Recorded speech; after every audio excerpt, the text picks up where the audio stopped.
હું Sejal Parikh, director of MS education consultant.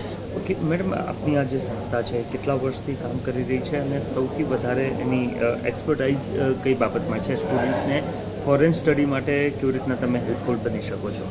કે MS education છેલ્લા 25 વર્ષથી ફોરેન એજ્યુકેશનના કાર્યમાં કાર્યરત છે અને જે છોકરાઓને પોતાનું કરિયર ફોરેનમાં સેટલ કરવું હોય એના માટે અમે કામ કરી રહ્યા છીએ. ફોરેન એજ્યુકેશન એટલે એવું નથી કે તમે ગ્રેજ્યુએશન્સ કે માસ્ટર્સ કરવા જ જઈ શકો છો. જેને એવું હોય કે મને ફ્યુચર ત્યાં આગળ સેટલ કરવું છે, એ બધા જ લોકો માટે અમે કામ કરીએ છીએ.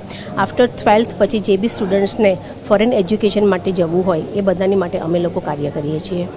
ઓકે, અત્યારે હાલ કયા પ્રકારનો ટ્રેન્ડ જોવા મળી રહ્યો છે અને સ્ટુડન્ટનો ઝુકાવ કઈ તરફ આપ જોઈ રહ્યા છો?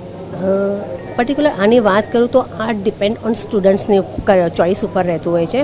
ઘણા લોકો જે કમ્પ્યુટર ફિલ્ડમાં હોય તો એ લોકોને એવું હોય છે કે કમ્પ્યુટર માટે આપણે જાણીએ છીએ કે America is the best for that, right? તો અમેરિકામાં જેને સેટલ થવું હોય, જેને કમ્પ્યુટરમાં કરિયર બનાવવું હોય, એ લોકોએ અમેરિકાને વધારે પ્રેફર કરતા હોય છે. અત્યારે એવું છે કે વચ્ચે કેનેડા હતું. કેનેડા લોકો એટલા માટે જતા હતા કે ત્યાં આગળ 2 યરની વર્ક સ્ટડી પરમિટ પછી 3 યરની વર્ક પરમિટ મળે છે અને 4 કે 5 યરની અંદર એ લોકો ત્યાં આગળ સેટલ ડાઉન થઈ જતા હોય છે, રાઈટ? પણ હવે ત્યાં આગળ જે રીતનાનો સિનારીઓ જોઈએ છે કે ત્યાં આગળ બી થોડું એ લોકો સ્ટ્રિક્ટ કરતા ગયા છે.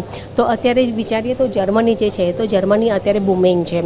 કારણ કે પહેલાં એવું હતું લોકોના મનમાં કે જર્મની જવા માટે જર્મન લેંગ્વેજ આવડવી જોઈએ, પણ હવે સિનારીઓ એવું છે કે જેને ઇંગ્લિશ લેંગ્વેજ આવડતી હોય એ પણ હવે જર્મનીમાં અપ્લાય કરી શકે છે. ઘણા દેશો છે એ વિદેશના અથવા તો અન્ય દેશથી જે વિદ્યાર્થીઓ આવે છે એના માટેના નિયમો વધારે કડક કરી રહ્યા છે અથવા તો એ પ્રકારની સ્થિતિ જોવા મળી રહી છે. આપના થ્રુ એ સ્ટુડન્ટ અહીંયાથી જાય તો એ કેટલું સરળ એના માટે બની રહે? ના, એવું નથી. અહીંયા શું છે કે જેને ઇન્ટેન્સ ક્લિયર છે કે મને શેના પર્પઝથી ત્યાં આગળ જવું છે, રાઈટ? કારણ કે અહીંયાથી તમે ત્યાં આગળ જાઓ છો તો એ તમારા માઇન્ડમાં ક્લિયર છે કે તમે ત્યાં આગળ સ્ટડી પરમિટ માટે જ જાઓ છો.